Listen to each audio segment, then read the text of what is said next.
Okay, I think we're going to get started.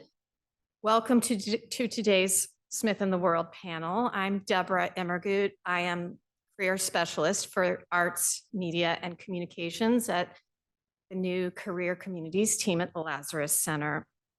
This is the fourth panel of the 2024 Smith in the World Conference Series. Our first panel on January 17th was Collaborative Leadership, Design, and Innovation.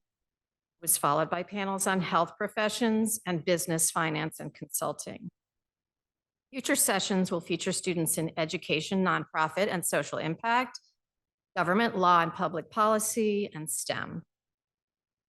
We welcome all who have taken the time to join us today, including students, prospective Smithies, faculty, staff, family and friends, supervisors, colleagues, and all others. Thank you for joining us to hear from these outstanding students. The Smith in the World Conference is intended to celebrate and share students' off-campus experiential learning, including internships, community service, research, or study abroad.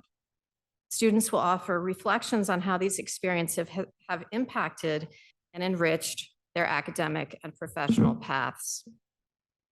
Our panelists today will give short presentations about their off-campus learning experiences, focusing on their projects, the impact these experiences had, and how Smith prepared them.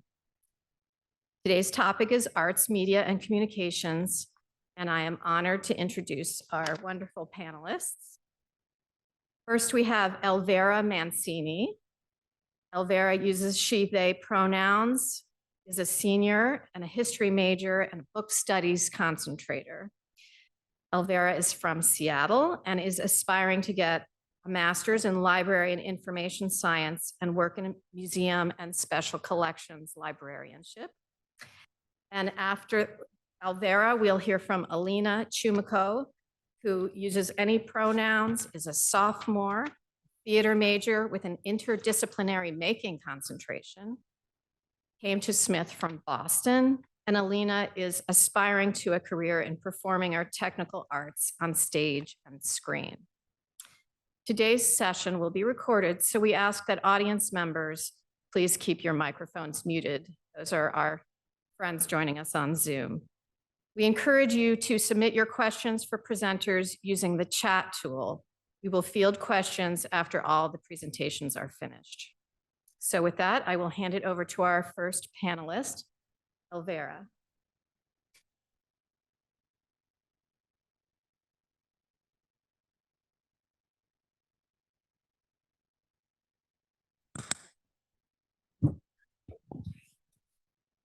Thank you, Debra, and good afternoon to everyone joining both in person and on Zoom. Today, I will tell you about my internship in museum librarianship. But first, a little bit about myself. As Debra mentioned, my name is Vera Mancini, but most people call me Vera. I am a senior here at Smith. I'm majoring in history, focused on gender and sexuality, and a book studies concentrator, specializing in books, book arts, and librarianship. This summer, I had the wonderful opportunity to intern at the Metropolitan Museum of Art on Fifth Avenue in New York City. For those of you who do not know, the Met is an encyclopedic museum of art and cultural heritage materials. As you can imagine, such a large-scale museum requires a great deal of research, and so the Met has the Thomas J. Watson Library, where I worked. Watson collects over 1 million books and periodicals related to art, art biographies, art history, art collections, and contemporary art catalogs ranging from the 15th century to the present. Like many museum libraries, the Watson serves a wide range of visiting researchers, from curious tourists to academic scholars, but it also serves the curators, researchers, conservators, and other staff of the Met who work to keep the museum running. I began my application process because of my book studies concentration, which requires 2 internships related to book studies or libraries in order to graduate. I visited the Lazarus Center for advice, and I simply began Googling museums, libraries, institutions that I had visited before and that I knew I was interested in and passionate about. I found the internship on the Met's website, filled out the application form, sent in my resume, and answered 3 short essay prompts. About 2 months later, I was given a 15-minute interview. Given how high profile and established the institution was, I was not really expecting to get this very highly competitive internship, but I was accepted and I joined this wonderful group of interns working in departments all over the museum, from the ancient Near Eastern art department to museum law and the council's office. This photo was taken towards the end of our time at the museum on the staff roof. We formed a wonderful community and working relationships. One of the things that I enjoyed most was hearing about the work that my friends were doing and the different perspectives and knowledge that they had across their many different departments. Working at the Watson, my superior was Sophia Alexandrov. This photo was taken of us on my last day at the museum. She's the senior manager for library administration, and she runs all of the logistical functions of the library while also working as a line of communication between the library and the wider museum. Working for her, I wrote an article for the Watson blog in circulation, which has yet to be published. But she also organized for me to spend time in each of the 7 departments of the library and provided guidance regarding which departments she thought would be most beneficial for my intended career in librarianship. She was highly encouraging of my education through my work, and along with Chief Librarian Ken Soner, has continued to support me as a mentor post-internship. She's truly wonderful, and I cannot thank her enough. Another thing that I really appreciated about the format of the internship program was the weekly intern workshops, where we met and learned from several departments and people from all around the museum about the wide range of functionalities and roles that a person can have in the museum field. This is a picture of an incredible performance by the musical instruments department, where we were able to hear what some of the instruments in the museum collections sounded like. It was a very unique experience. I was also fortunate enough to attend several staff events, which I was surprised to find were open to interns regardless of museum hierarchy.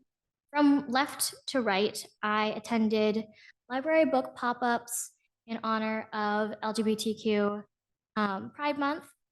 In June, a performance by Ballet Hispanico honoring the Juan de Pareja exhibit.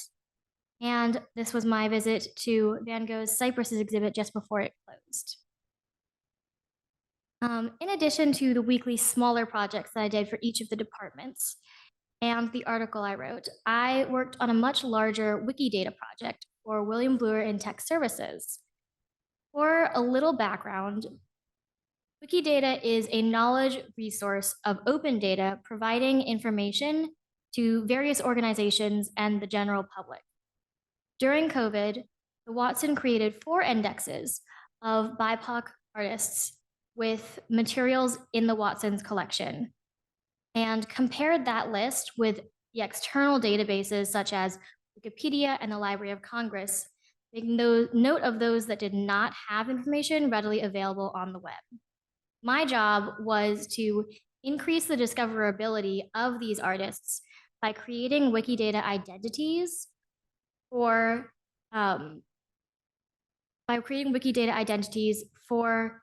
the artists using information in our library system for all 4 indexes, which totaled over 970 artists of color. You can see all these indexes on the Watts Online website if you want to learn more about the artists. I was really surprised to find this work incredibly meaningful, as I don't have a strong background in technology or metadata.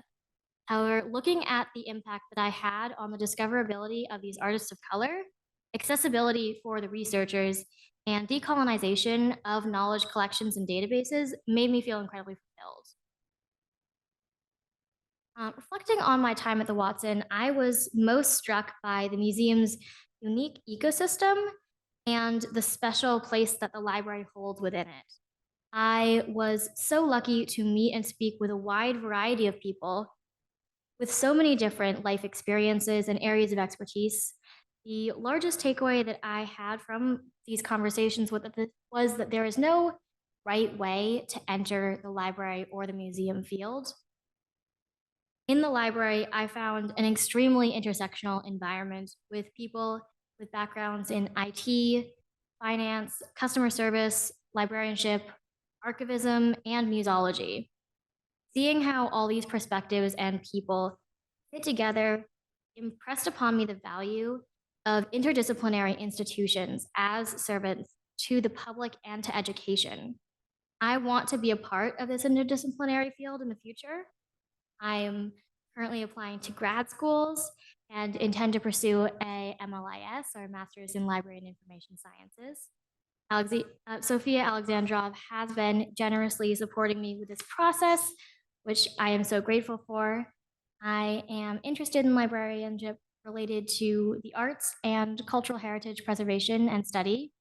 I want to be an educator, a knowledge resource, and to serve the books and the readers as all librarians should. Lastly, I want to thank my fellow library interns, Marie Cyprin and Eliana Ellerton, who became my close friends and were so fun to work with and to get to know. Thank you so much. If you have any further questions, my email is on the screen. Please feel free to reach out.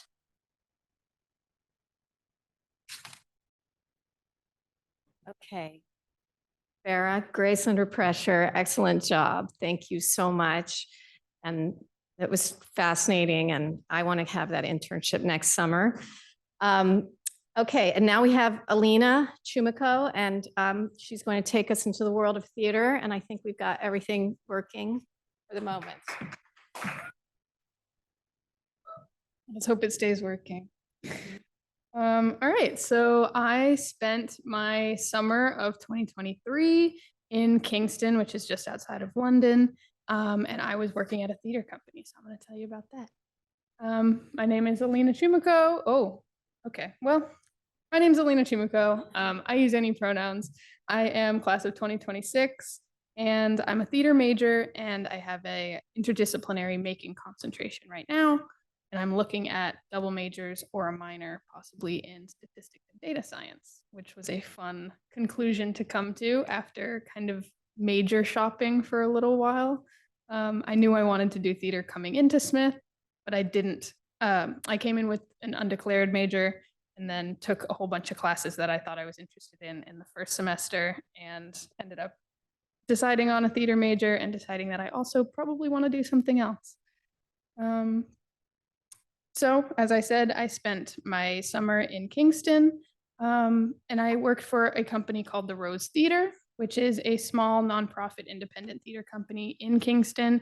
They're kind of the heart of Kingston's art community, and they really focus on making both full-scale productions and some educational theater projects, which are sometimes smaller, or making opportunities for high school aged students to get involved with the larger productions that they put on, the big professional scale productions. And I worked under my supervisor, the executive producer of The Rose, David Sloan, as a production intern, which I'll kind of describe all of those things in a little bit. I ended up going to London because I had a family member there who knew some people in the theater world, in the theater industry. So I was able to get a few names from him, and then I started sending out emails, and I kind of developed this internship while talking with David Sloan. And from there, they offered me an interview, which took about 15 minutes. And then they liked me enough that they gave me the job, which was very sweet of them. Like I said, it was a kind of self-created internship, a little bit of a self-created course. So basically, when I got there, we had to figure out what I was actually going to do. And we based that on my interests, my goals in the theater industry, and then what they thought that would be beneficial for me to learn to thrive in a professional setting.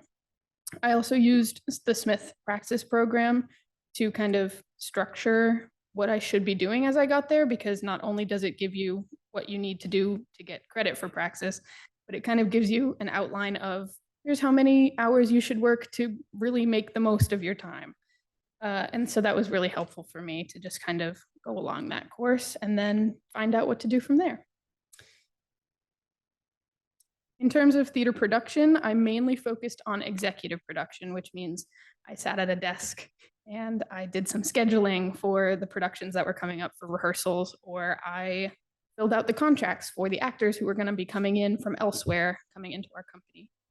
And I ended up reading the entire rule book for production on theater in London, which was very entertaining.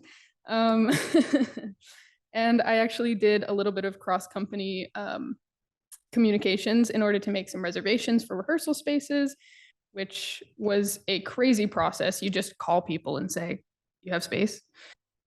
I didn't know that. And then near the end of my internship, we had a festival that was a combination between the Rose and a couple of the other arts institutions in Kingston that showcased a whole bunch of theater upcoming and already established. So I ended up doing a lot of planning for that.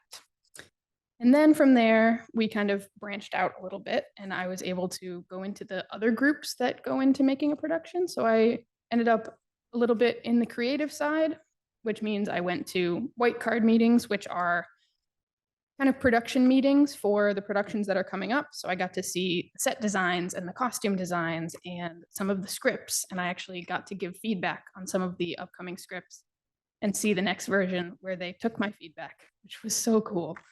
And then some of those cross-company projects was a lot of the festival near the end. And then I worked on the technical side as well, which was kind of my least amount of time there. And that was a lot of load-ins, taking sets from another production that's coming into the Rose and putting it onto our stage. Backstage help when there are student productions going on, and there was a educational film project that I got to be a part of at the end, where students wrote their own films and then we filmed them. That was awesome. These were the two main productions that I worked on. I worked on the first called Shooting Hedda Gabler, which is based on Henrik Ibsen's Hedda Gabler, but it is instead set in a TV film set. And that was so cool. I ended up seeing all of the set designs moving up, all of the models and the sketches and the designs, and I filled out all the contracts for all the actors. And that was one of the shows that I did some script supervision on. And then for Peter Pan, I saw a lot of the same set designs and models and costume designs. And I even got to sit in on the casting room one time when they were doing some casting. In terms of my experience at Smith versus at the Rose, at Smith, I do a lot of practical and technical experience on the stage, which means I'm either acting or I'm backstage designing or constructing the set. And it's a lot of the practical skills of what it actually takes to make a production. At the Rose, I did a lot more of the professional side of what it takes to run a theater company when there's not a production going on, when there's not something on the stage. How do we keep that cash coming in so that we can keep doing things in the future? And it was a lot of fundraising and things of that sort. So that was very cool to see. And then in terms of difficulties and discoveries during my time there, I learned a lot about my workflow and that I can't really sit behind a desk for very long. As much as I loved the experience that I got while I was there, I definitely know that I need something hands-on in order to really stimulate me creatively. So that will be something that I look for going forward, and that's something that I'm now looking more for in my Smith experience.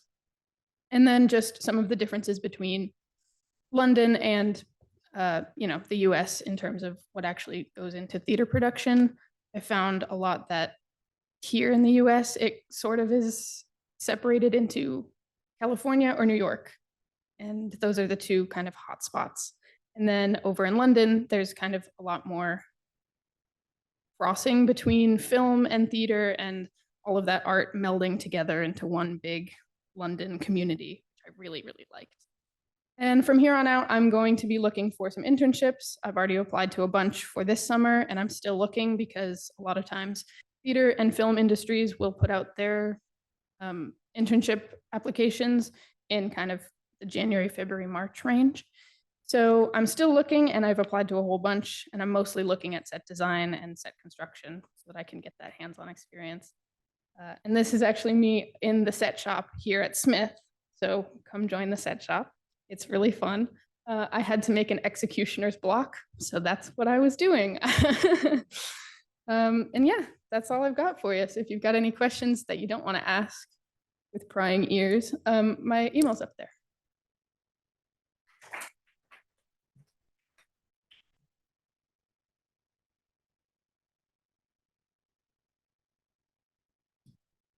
Okay, excellent job, Alina, and thank you for that. And now we have time for some questions, both from Zoom. I think we might have a few. And then anyone in here, if you have a question for our panelists, there's a mic there. If you feel too shy, you can just raise your hand and I'll repeat your question into the mic so the folks online can hear.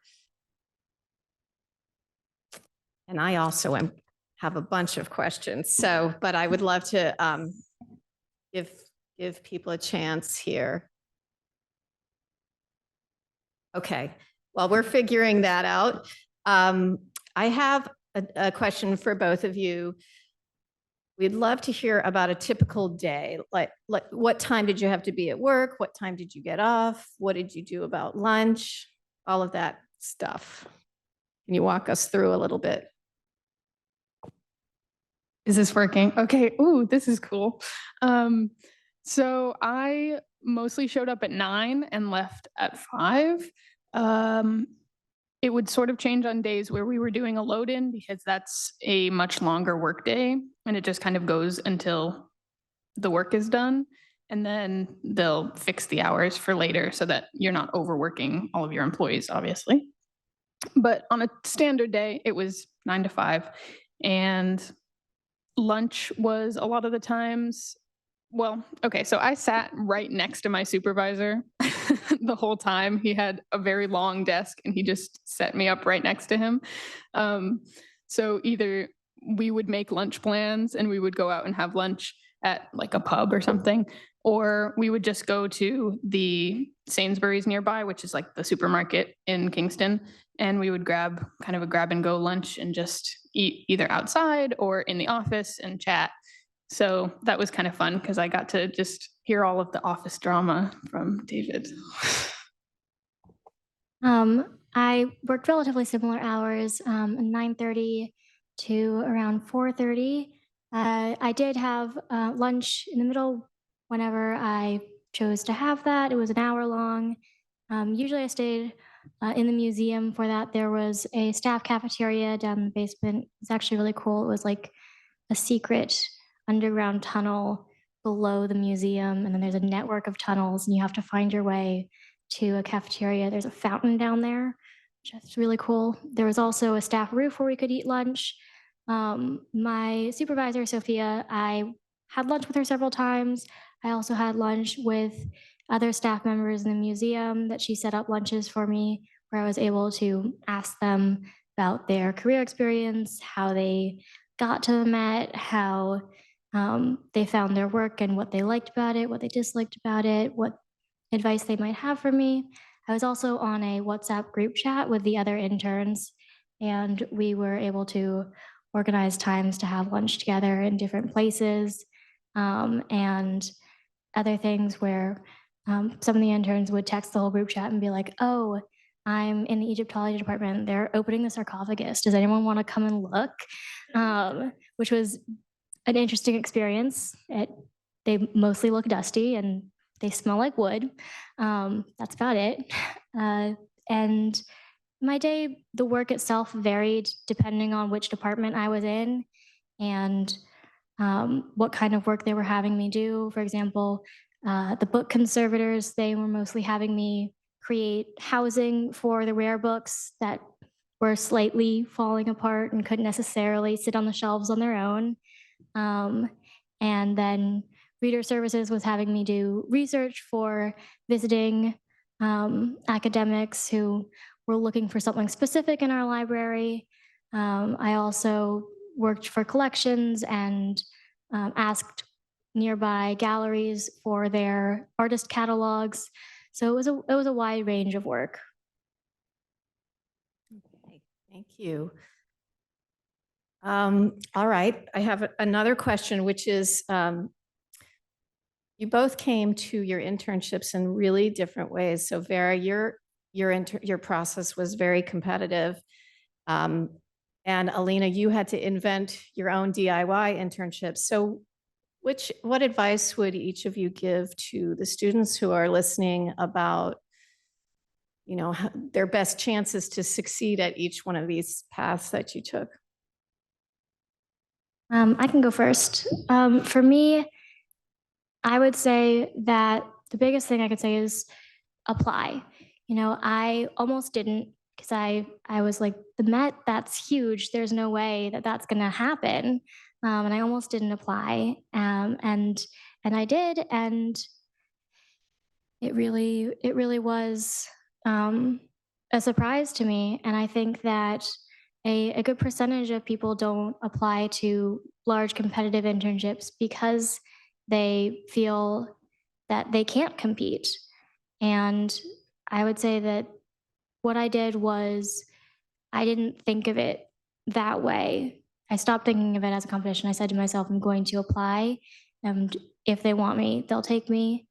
And I'm not going to worry about what the other applicants are doing. And I'm not going to worry about what I can do to make myself better because I am a hard worker. I am a good student and I'm the way that I am. And if I am what they're looking for and it's a good fit, it'll work.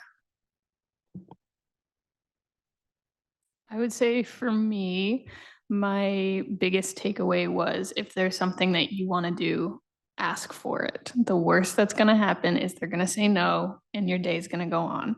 Don't sit there and be like, oh, but I'm not here for X, Y, and Z. Yes, you are. That's what you're there for. Go do it. Go take it. Chances are your supervisor didn't even think of that. And it's like, oh, that's a great experience for you. Yes, of course, I'll set you up right away, or I'll put you in contact with someone who knows, which is very helpful because you also want to be just kind of talking to as many people as possible. One of my friends recently said something that really struck me in terms of theater and film internships is that if there's somewhere that you want to work, you should just email them because chances are those like Indeed and those kind of websites that supposedly advertise internships to you are not going to be showing you what you want to see. They're going to show you some like contracting work somewhere else if you want to work in sets and you're like, that's not right. So really just email places, email people, email directors and anyone that you want to work with and just ask because chances are they're going to say yes. Okay. I'm going to throw one last question your way, and I think, Emily, okay. Mm-hmm. This one came in from Zoom, and I think it's more about the broader opportunities and internships at Smith. It says, what is the hands-on experience like at Smith, both with regard to theater and with regard to hands-on experiences as they relate to majors, especially engineering and architecture? I mean, I can speak in terms of theater. I've never done an engineering or architecture major, but I know we have both of those things. So I do have a friend who's an architecture major and is now looking at set design and a double theater major. So maybe if you're interested in that, that's something that you should look at. But in terms of actual hands-on experience, in the theater, we have what's called a T200 class, which is a class that you sign up for just like any other class at the start of the semester, and it's 1 credit. And you come into a meeting at the beginning and the theater department says, here are all of the opportunities that we have available in all of our productions in the upcoming semester. And then you can go through and you can say, this is my first choice and this is my second choice. And if we have things open, then they'll put you in the costume shop or in the set shop, or sometimes it's even stage managing a show or assistant stage managing. So they'll give you kind of that hands-on experience to actually make the main stage productions, which is super cool. And then we've got all kinds of design classes, set design, lighting design, costume design. I'm sure there are others that I'm not remembering.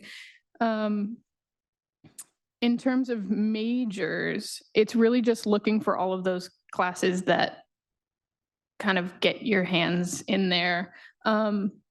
I've really loved all of the design classes for theater majors.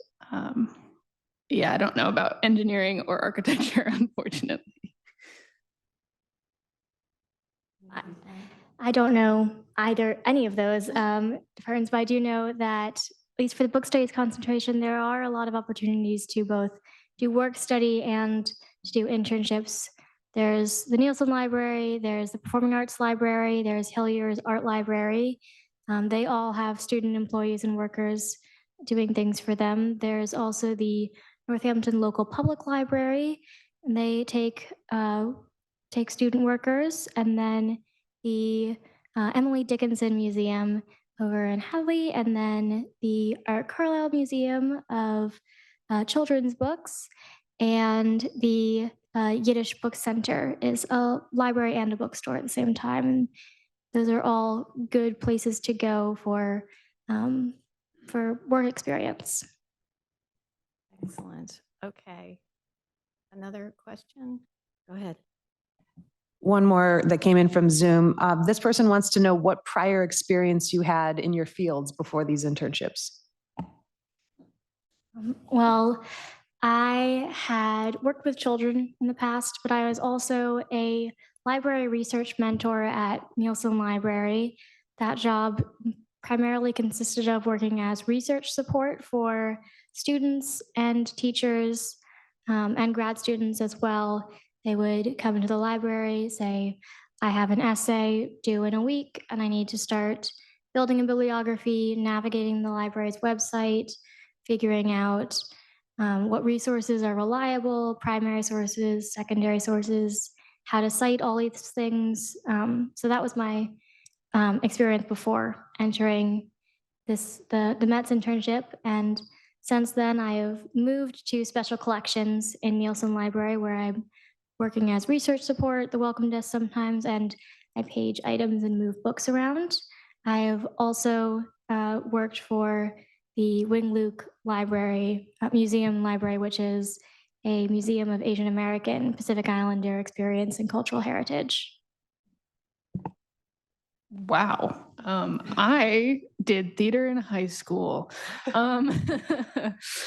No, yeah. Before Smith, I did theater in high school. I did a lot of acting.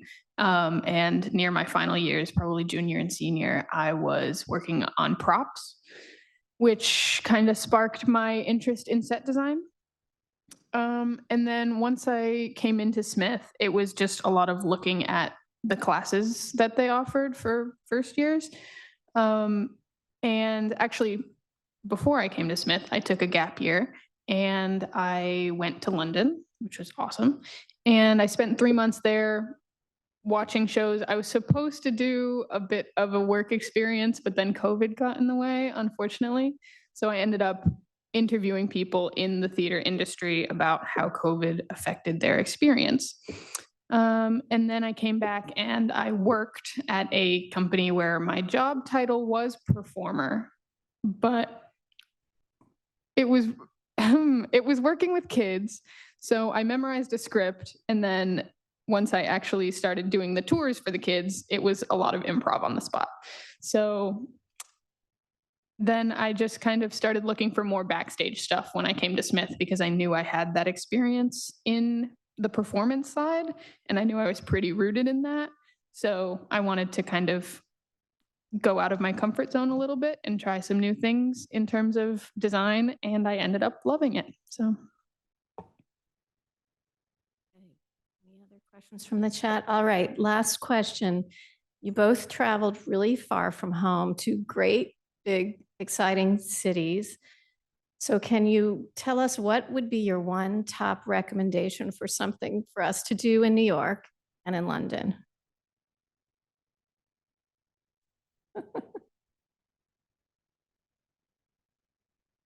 All right. I mean, aside from visit the Met, I would say that there's tons and tons of museums around the city that you can visit.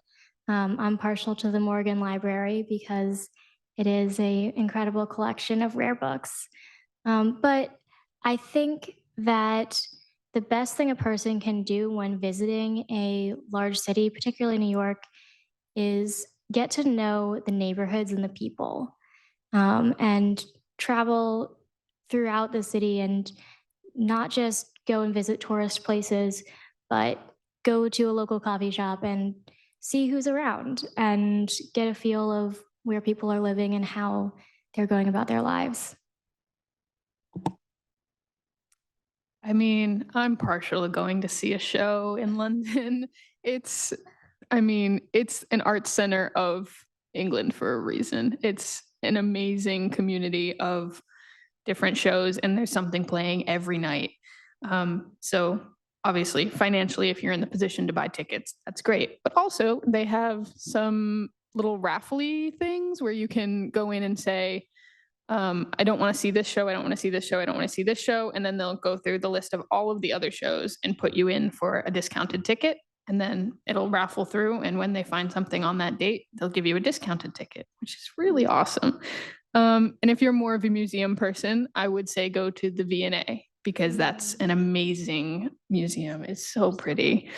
And they had a really cool installation that I wasn't able to see, unfortunately, because it kind of went out just as I was coming in. But they always have something rotating. So I would say definitely go there. Okay, thank you, Alina, and thank you, Vera, so much for those recommendations and for your presentations, which were so wonderful. So thank you, panelists, and thank you to our audience for all your attendance, your questions, all the people supporting on Zoom. We really appreciate it. And this concludes today's Smith in the World panel. We encourage you to register for the upcoming panels by visiting the smith.edu website, and you can search for Smith in the World. Thank you so much.